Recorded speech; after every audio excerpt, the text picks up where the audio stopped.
Welcome, ladies and gentlemen, to a special edition of a wrestling review of a promotion that I don't normally cover under the World of Wrestling channel. But here's the thing, I have decided I'm going to look at some other promotions. You guys are going to get a little bit more reviews out of me per week. Any major event that I can find that I'm going to watch that I find intriguing, I'm going to watch it and then I'm going to review it and provide you guys that review. I do think I might start providing a weekly schedule, like a 2-minute video of what I may be doing for that week, whether I will provide anything to you guys or just go over some wrestling news and information, which I actually will upload today as well. I also have another wrestling event from the same promotion that's doing something on Twitch that I'm actually interested in seeing if there's any storyline build going into their pay-per-view. That company is actually Impact Wrestling. This Sunday, they're going to be having on July 7th the Slammiversary pay-per-view, one of their big pay-per-views outside of Bound for Glory. And I got to be straight up with you guys. This pay-per-view has been built up very well. Every match has some really good storyline built into it. It's not just happening just for the sake of happening. It is actually happening because there is a reason. Tonight, Friday night, which happened yesterday for the Bash at the Brewery for Impact Wrestling, they have one of their monthly pay-per-view type of events that they play live on the Impact Plus show on that subscription, and they provide you some wrestling event. Well, this event, I gotta say, whether these events are good or bad, I'm going to try to provide them to you if I have the time. Of course, I work in a 40-hour week, sometimes almost 50-hour week job, and I can't always get to them either because I'm way too fucking tired and exhausted, or I've just pretty much have watched wrestling up the ass. I'm just drained from watching it and I just don't care. But I thought I'd do something special this weekend. I got a couple other shows besides just the 3 shows for Impact Wrestling.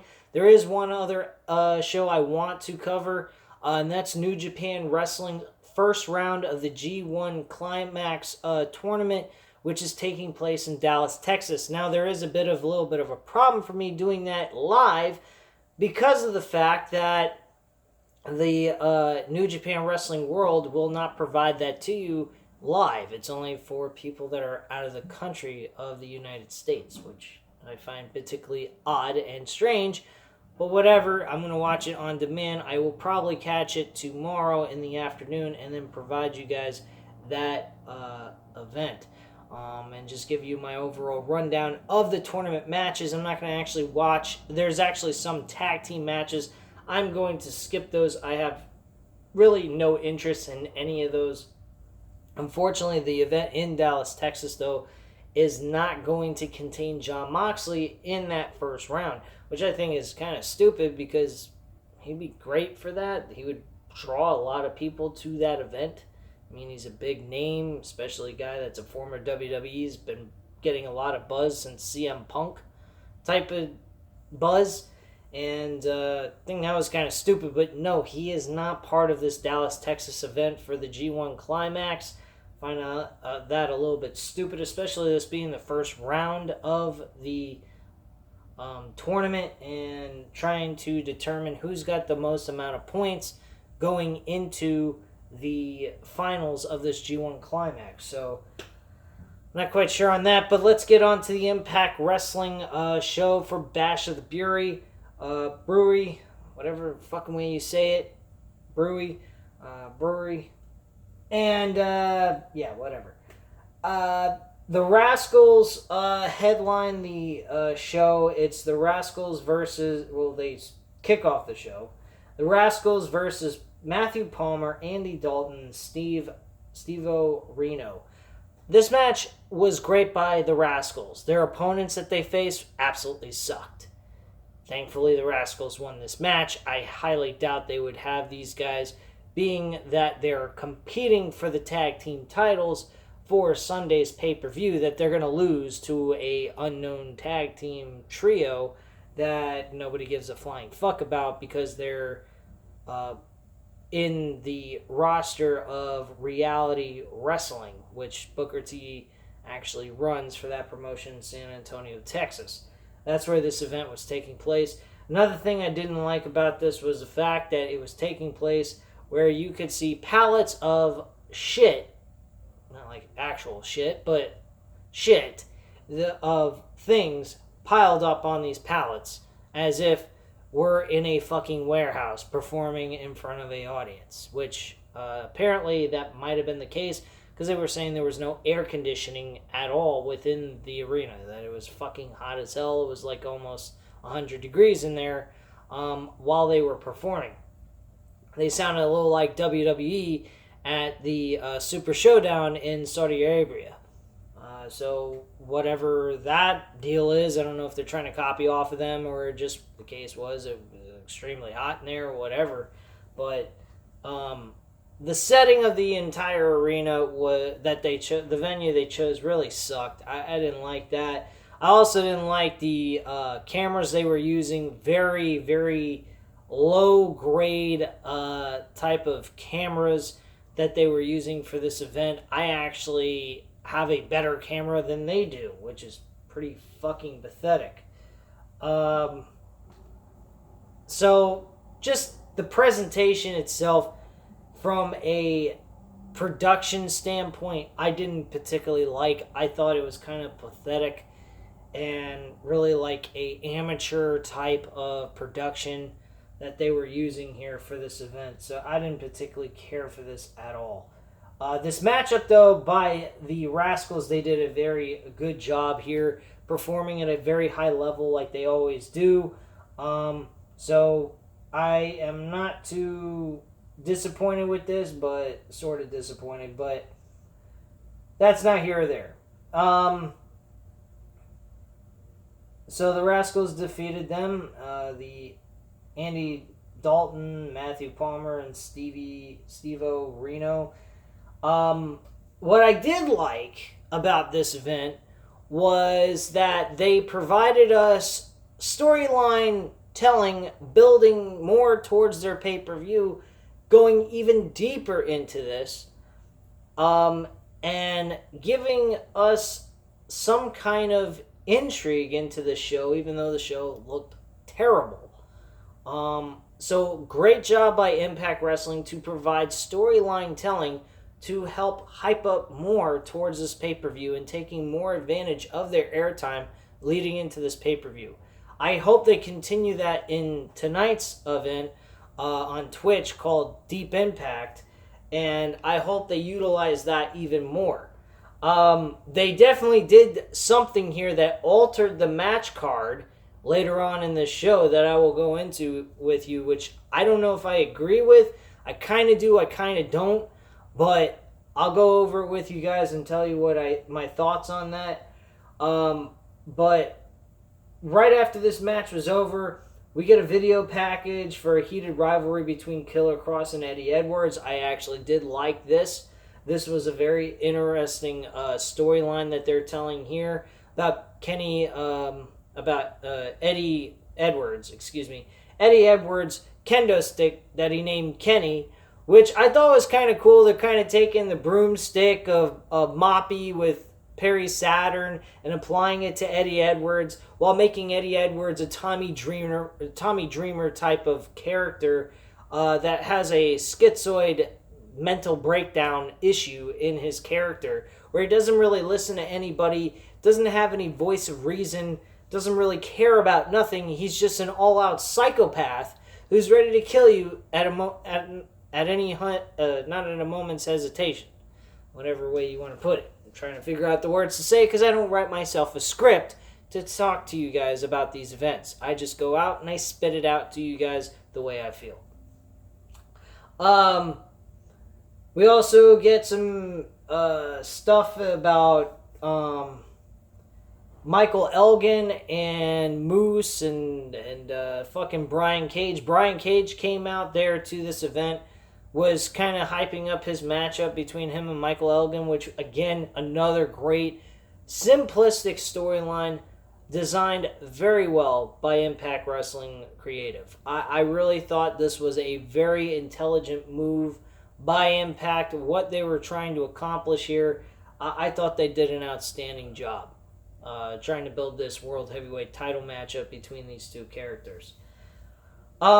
We eventually see Brian Cage getting his ass kicked by by Michael Elgin and Moose.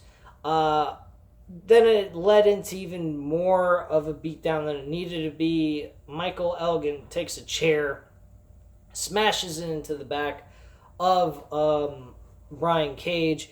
Brian Cage is pretty much beaten to hell. He's escorted out of the building with the referees helping him out of the ring and so forth. And Moose is not exactly too happy what happened because he was supposed to have an opportunity to face Brian Cage. And he was in hopes that if he defeated Brian Cage, it would give him an opportunity to face whoever it was that was the world champion going in to after Slammiversary. So that was really good storytelling right there alone. I did enjoy that. Now, am I a fan of Moose? Hell no. I don't think Moose is at all a really entertaining performer. He has this boring, bland look to him. I don't see him anything important on this roster. I really particularly don't give a shit. And I'm glad he didn't get an opportunity to face Brian Cage, because if he beat Brian Cage, you can't make Rob Van Dam beat Moose and then give Moose a world title opportunity. They would have had to have Moose beat Rob Van Dam, which would have pissed me off because I like Rob Van Dam. Rob Van Dam is a very entertaining wrestler even to this day, right now in this day and era. Despite the fact he may be a little overweight, if he slimmed down, he'd look fantastic. But I still like Rob Van Dam. Call me a mark, I don't give a shit. Rob Van Dam is the shit. He still can perform at a decent level with him being at his age. So, I mean, if anyone wants to shit on Rob Van Dam, you're fucking crazy. So, let's see here. We get our second matchup for a RWA World Championship match. That's the Reality Wrestling Association World Title. Falaba versus Anthony Andrews. This match was terrible. Horrible to the fucking max. Boring as shit. Two sloppy motherfuckers who can't do shit. I don't like Falaba whatsoever. I don't think he's a great wrestler. I don't find anything about this man to be entertaining at all.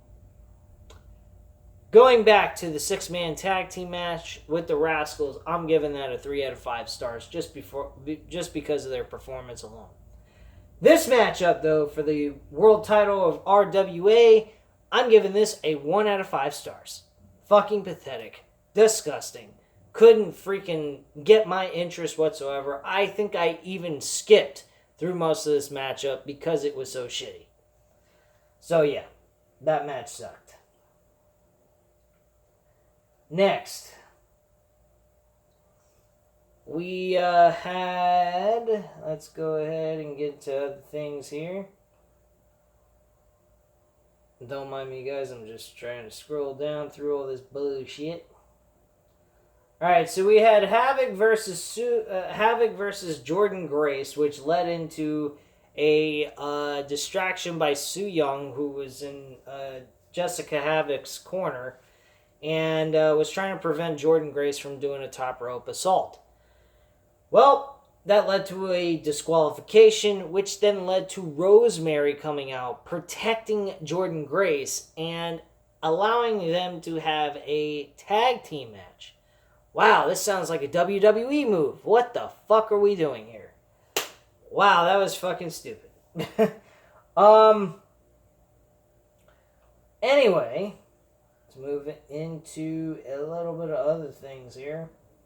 This matchup I didn't care for either. This match really didn't intrigue me at all. Rosemary and Jordan Grace pick up the victory, and move on into Slammiversary. Now, Jordan Grace is not going to be part of the Slammiversary Monsters Balls match, or Monsters Ball match, not Monsters Balls. Monsters Ball match. Monsters Ball match with Su Yung, Jessica Havoc, Taya Valkyrie, and Rosemary. Out of these 4 women for the Impact Women's Championship, I believe that the world champion, a new champion, is going to be crowned in this event. And I think it's going to be Rosemary. Rosemary, from what I heard, went on a interview recently and was speaking of loyalty towards Impact Wrestling.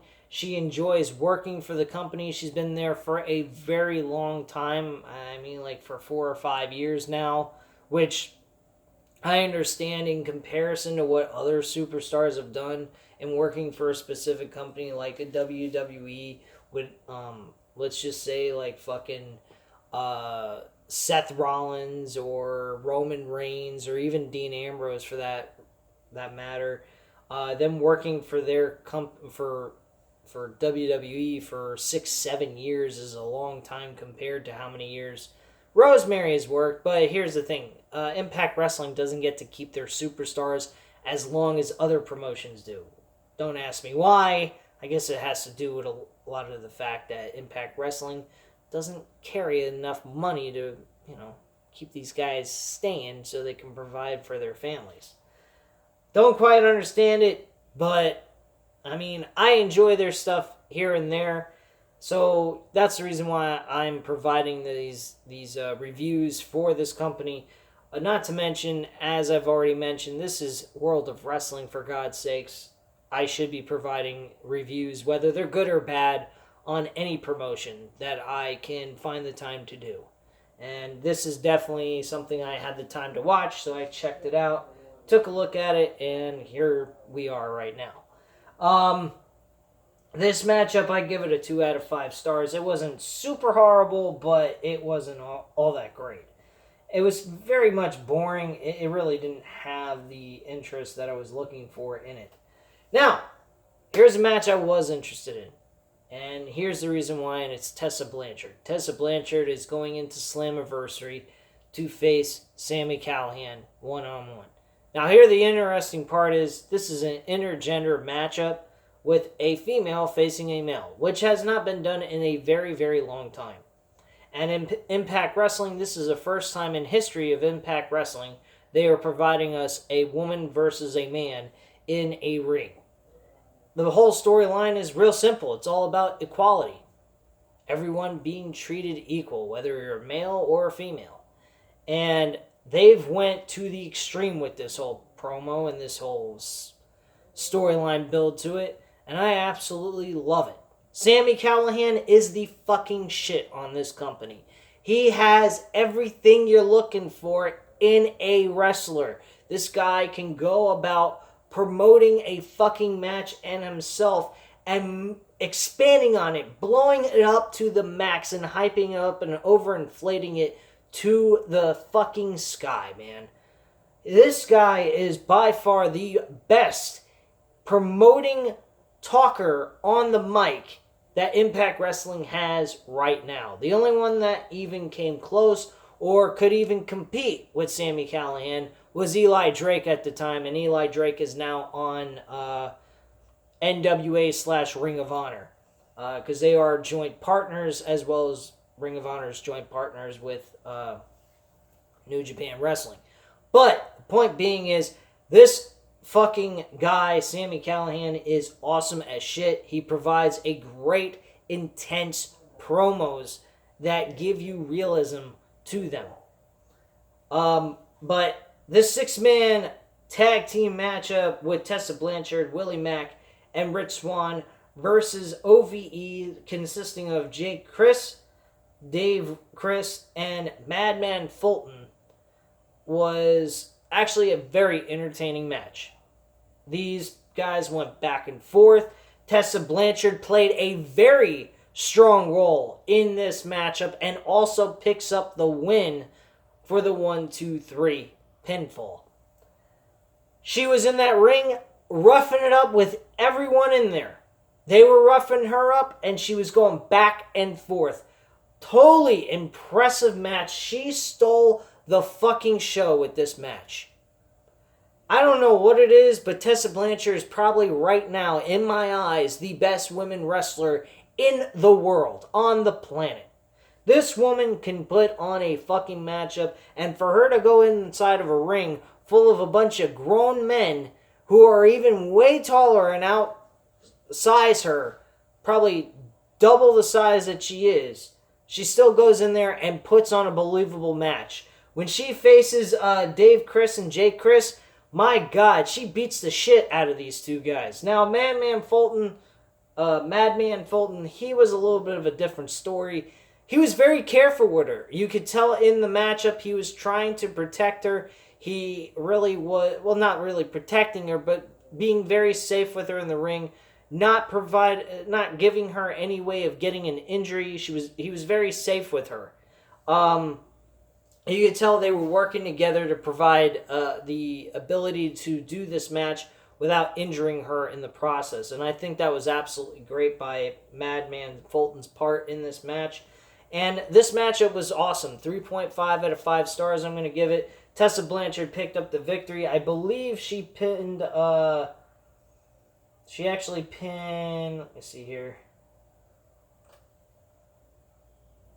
It's a Magnum for the pin. 1, 2, 3. I'm trying to find out who she pinned.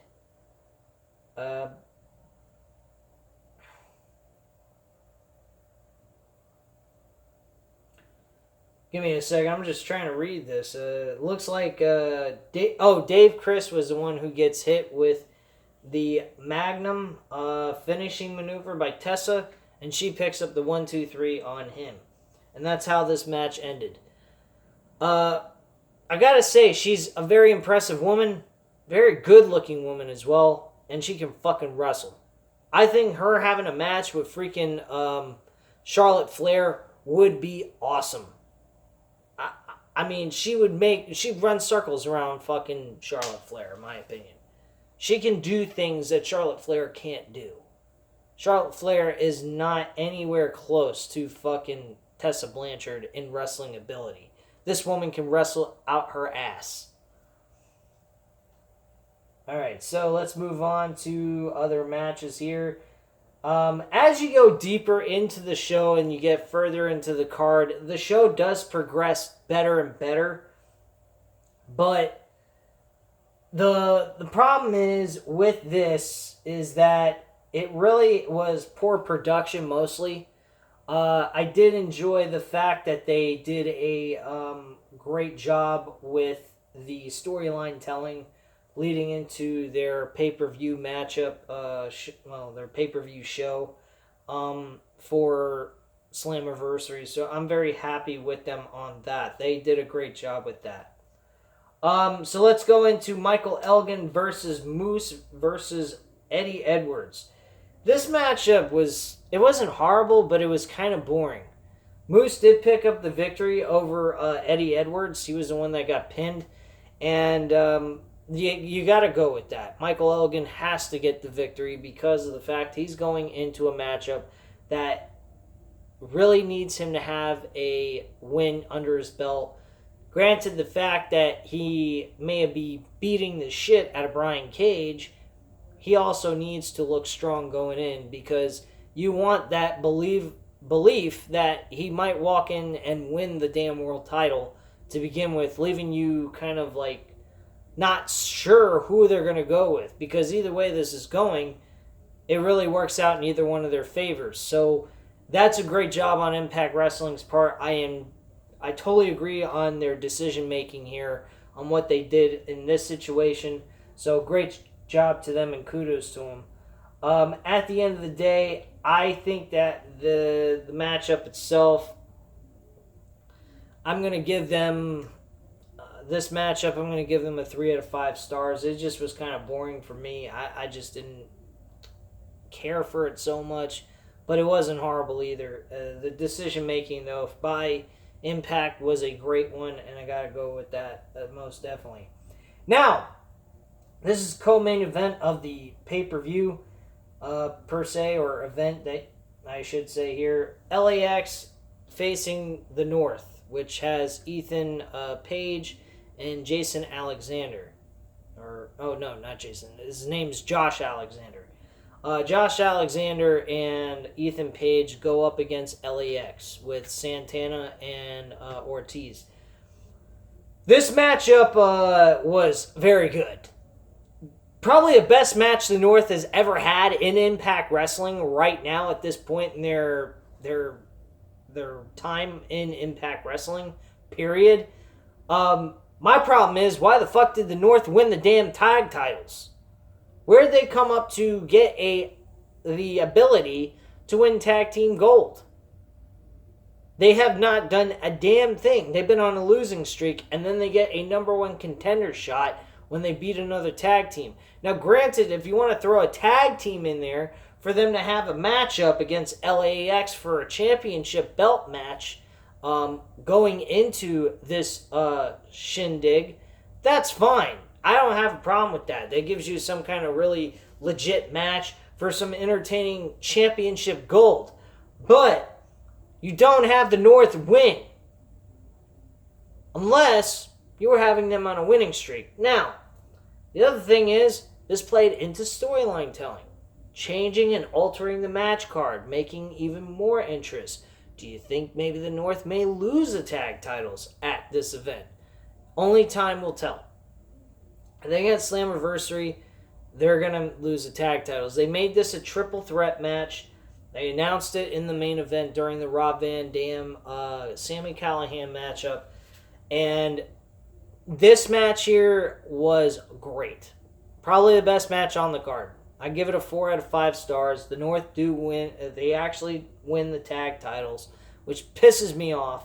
But if you think about it, they were playing towards storyline telling and also giving you a match that wasn't that wouldn't be believable. You wouldn't. Well, I don't know if not believable, but the idea that there's a possibility that it's unpredictable. Like, nobody knows who could win the matchup. And I think that's great. Their build-up with the Rascals is they're underdog tag team that's developed into a strong tag team. Now, they don't really have an identity. They don't really know who's the tag team partners in this faction.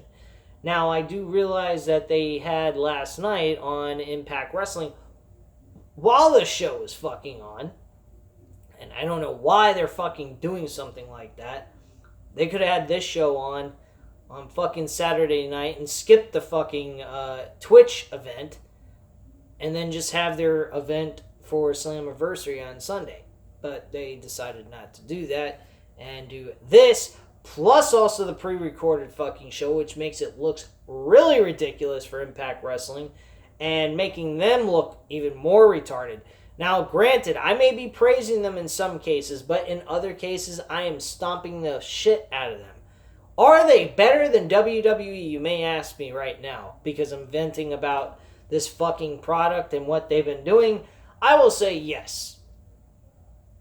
And it's not because of their production. It's not, definitely ain't because of how much money they have, because how much money they have ain't no comparison to WWE anymore because of all the damage they've done to themselves creatively, and basically the direction of the company went fucking nowhere. But they are actually giving you an effort try to provide you the best entertainment possible with great storyline telling and good wrestling. They are giving you what is there, what is there. You're there for wrestling. You're there for a wrestling show. And that's what we're getting in this shit. So great job by Impact Wrestling for that aspect alone. Now, like I said, this match was a 4 out of 5 stars. A very excellent, entertaining tag team matchup, which you will not find on WWE main roster at all, because WWE don't believe in tag team wrestling, yet that's probably the best thing to do with talent you don't know what to do with. And it also can help build younger stars as a tag team and eventually split them apart, seeing where they go from there after they've reached their peak in tag team wrestling. That's the point of doing tag team wrestling, is to have a tag team division with guys that you don't know what you're going to do with, so give them something to do in a different division that helps them both succeed as a team. So there you go. Alright, so going into the main event, which was Rob Van Dam versus Sami Callihan in an Extreme Rules match. This matchup then played a little bit more into the Tessa Blanchard, Sami Callihan, and I do believe Moose came out there during this matchup, since he does have a match with Rob Van Dam at Slammiversary, but I don't physically see his name in the description for this information about this event, or about this matchup itself. But they do have Tessa Blanchard come down there. She interferes in the match. Jake and Dave, Chris, both interfere in this matchup, trying to give Sami Callihan the upper hand. This matchup went all over the place. It went around the ring. It went on the outside of the ring. They interacted with the fans a little bit. Sami Callihan tried to give Rob Van Dam a paper cut on his hand. And that was pretty much the overall thing. It was a full-on hardcore wrestling fest. And, I mean, that's what Rob Van Dam's all about. He's from ECW. So this matchup ended with Rob Van Dam hitting a five-star frog splash onto a chair onto Sami Callihan for the pin and the win. Now, for him to get to Sami Callihan and get the pinfall was a little bit slow, which I think kind of sucked. Sorry. Haven't been getting much sleep. Apologize. But they, that the move he performed on Sami Callihan with a chair on his chest, it took him so long, it made it not believable with the pinfall, which kind of dragged it a little bit down, but not much. This match, I'm going to give a 3.5 out of 5 stars, and that's pretty much the overall feeling on that matchup itself. The show was okay. It wasn't great by any means. The production on this show was absolutely dreadful. I don't know if I'm ever going to review another one night only type of event again, which is what these events are based off of, pay-per-views, first out of the month type of shows. And I honestly don't think I can do these type of shows because the sound quality was horrible. The camera was horrible. It just looked absolutely dreadful. And I just did not care for it. The good qualities out of this show was we got storyline buildup continuing for Slammiversary. We had some really good matchups leading to the end of the show that was solid and decent. But overall, I mean, would I tell anyone to go back and watch this? Probably not. I didn't think that this show had what it needed to get your attention and want to watch it again. So if I'm the one saying that this show wasn't all that great, then I wouldn't recommend going back and watching it, because I wouldn't even go back and watch this myself. I would not see this a second time. This show absolutely was dreadful just on production alone. If you want to go into it and watch a few of the matches, I'd say, yeah, go ahead, check them out, see what you think.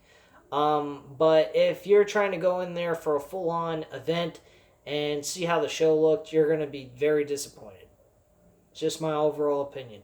Anyway, guys, hit the like button if you like this video. Hit the subscribe button if you're not already subscribed to this channel.